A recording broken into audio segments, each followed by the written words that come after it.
같이 해보자. 우리 고전 시가의 역사도 이제 지금 배웠던 거 왔다 갔다 하면서 보면 좋아. 알겠지? 지금까지는 쭉 해가지고 어떤 작품들을 배웠냐면 가사 작품들을 쭉 한번 배워봤어.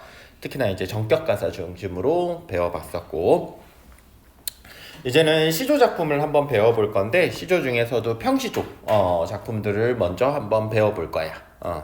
우리 평시조 오랜만이니까 좀 복습만 좀 하고 넘어가자. 알겠지? 평시조 형식적 특징이 어떻게 됐었지? 기본적으로 몇 음보야? 음보가? 4음보. 또 되게 정형적이라고 했었지? 형태가 딱 정해져 있어. 몇 장으로 이루어져 있지? 3장.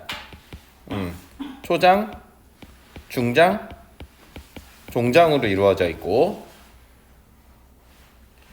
또 각 장에 구가 몇 개씩? 2개씩. 이거는 가사랑 똑같아. 그러니까 구 끊어가면서 읽기로 우리 했었어. 알겠지? 그래서 2개씩 있으니까 6개의 구가 있고, 또 4음보라고 했을 때 글자 수를 한 음보에 대략적으로 몇 글자 정도로 맞춰?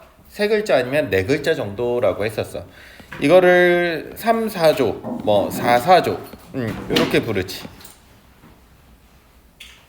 그래서 이렇게 글자 수를 맞춰서, 글자 수는 이제 음수율이라고 하는데, 글자 수 맞추는 거를, 그래서 음수율을 맞춰서 율격을 형성하고 있다, 정형적 율격을 형성하고 있다, 맞는 선지가 될 거야.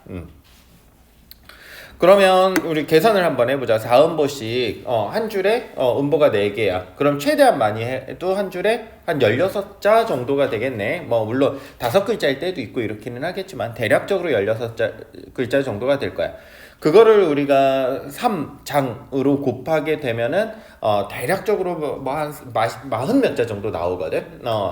그래서 3글자도 섞여 있고 또 4글자도 섞여 있기 때문에 전체 글자 수는 45자 정도.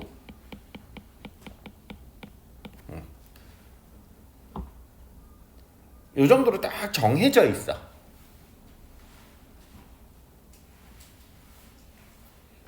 그치? 16글자씩 3 곱하면 48자 정도 되잖아. 근데 이게 다 이제 4글자씩은 아니니까. 그래서 그렇게 생각하면 좋을 것 같고, 이 평시조가 유행하기 시작한 게 언제쯤부터라고 했었지? 그 신진사대부를 중심으로 해가지고 고려 말쯤부터 유행하기 시작을 하거든.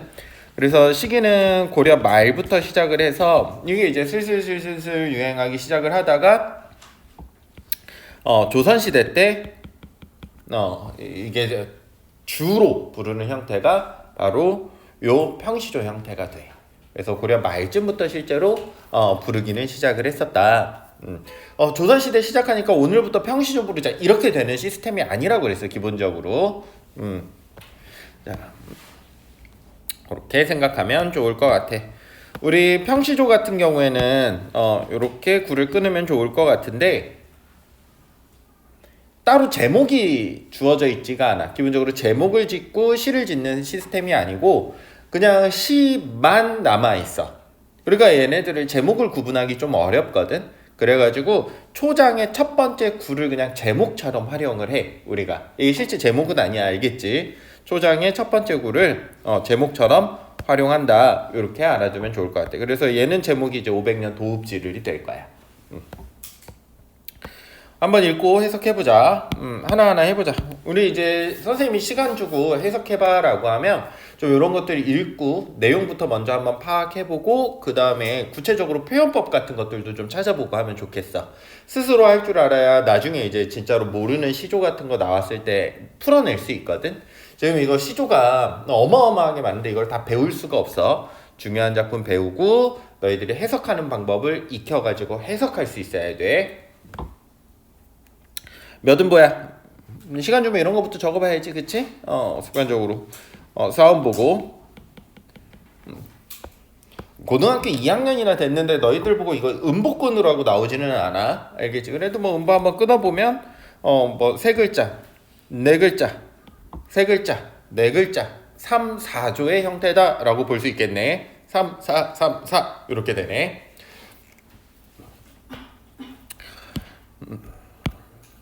500년 도읍지를 필마로 돌아드니 500년 도읍지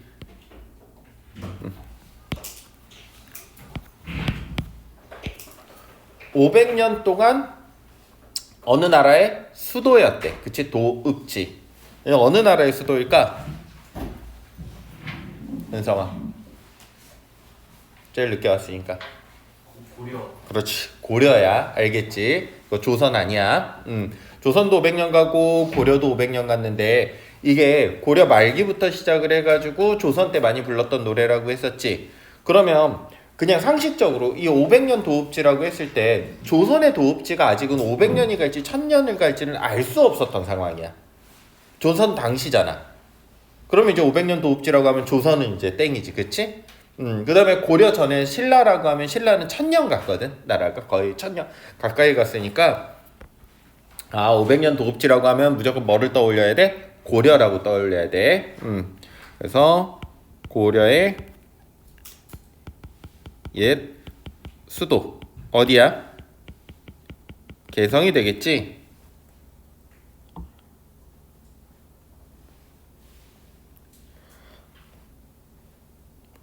거기를 쫙 말을 타고 한번 이렇게 돌아봤어. 개성해가지고 이렇게 한번 쭉 돌아본 거야.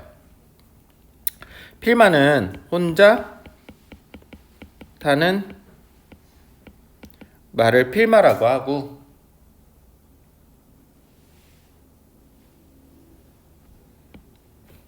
내가 만약에 벼슬을 하고 있었다면 이렇게 혼자 다닐 일이 없겠지.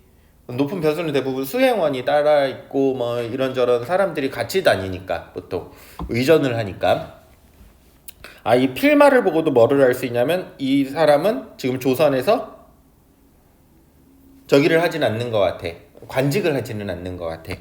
그래서 벼슬을 하지 않고 있어. 나중에 이것도 질문 많이 하거든. 이게 왜 벼슬을 안 하는 거냐고. 잘 정리해놔. 필마를 한 바퀴 쭉 돌아봤어. 장면을 한번 생각을 해봐. 알겠지? 이제 조선이 세워지고 고려는 망했고 왜 고려가 망했냐는 것도 알 수 있냐면 500년 도읍지라고 했거든 이미. 그리고 여기도 이렇게 잘 나와 있어. 산천은 의구한데 인걸은 간대없구나. 의구라는 뜻은 뭐냐면 예전과 똑같다라는 뜻이야. 그러니까 산천, 자연은 개성에 있는 자연들 뭐 산도 있고 뭐 강도 있고 이럴 텐데 이런 산과 강은 내가 옛날에 봤던 것, 고려가 망하기 전에 봤던 것과 지금 고려가 망한 후에 보는 것이 똑같아. 그런데 개성, 고려가 잘 나갈 때 혹은 고려가 얘네를 수도로 삼았을 때는 개성에 사람이 북적북적했는데 이제 한성으로 수도를 천도하잖아. 수도로 옮기니까 여기 사람이 다 빠지고 사라져 버렸구나. 인걸, 사람들은 간대 없구나. 거리라고 하면 뭐 인재 정도까지가 되거든. 그래서 인재, 뭐 사람. 인재라고 하면 고려의 인재들. 그러니까 산천은 의구한데 고려 때 고려를 이끌어갔던 그런 사람들은 지금 개성에 하나도 남아있지 않아. 전부 죽임을 당하거나 조선으로 넘어가거나 그래서 다 한성으로 가거나. 자연과 인간사를 대비하고 있다. 맞는 선지가 될까? 맞는 선지가 되겠네. 왜? 하나는 변함이 없는데 하나는 변함이 있잖아. 반대 없구나. 어즈버. 감탄사지. 그래서 요거는 뭐랑 같이 엮여서 많이 나오냐면 19체 한가.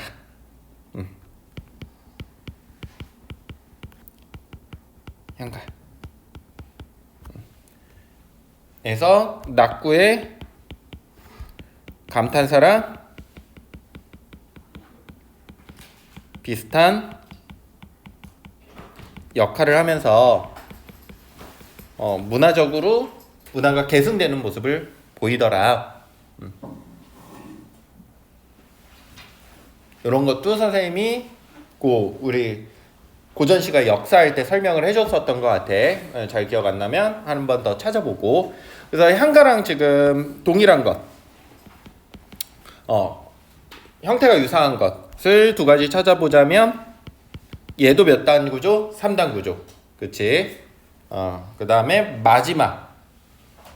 마지막에 처음을 감탄사로 시작하는 것. 형태가 맞춰져 있는 것. 요게 바로 낙구의 감탄사와 비슷한 역할이기 때문에 신라 시대부터 이때까지 문화적인 일관성이 있더라. 같은 민족이더라. 우리의 문화더라. 이런 것도 알 수 있어.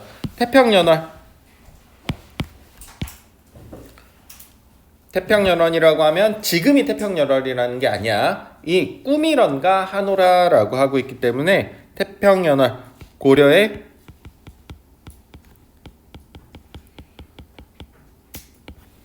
전성기가 되겠지. 태평시대, 고려가 잘 살았던 시대가 마치 꾸민 것만 같구나. 그래서 인생 무상의 정석 있어. 그 500년 동안 화려했던 나라도 여기를 쭉 돌아보니까 아무것도 안 남아있구나. 그냥 모든 게 꿈이고 지나가면 끝이고 죽으면 모든 게 사라지고 또 옛 고려를 좀 그리워하는 마음도 있는 것 같아. 그치? 망한 나라를 그리워한다 라는 사자성어 뭐 있지? 맥수지탄이라는 사자성어도 있고. 그래서 사자성어 문제 나오면 이제는 좀 어렵지 않게 문제 풀어냈으면 좋겠어.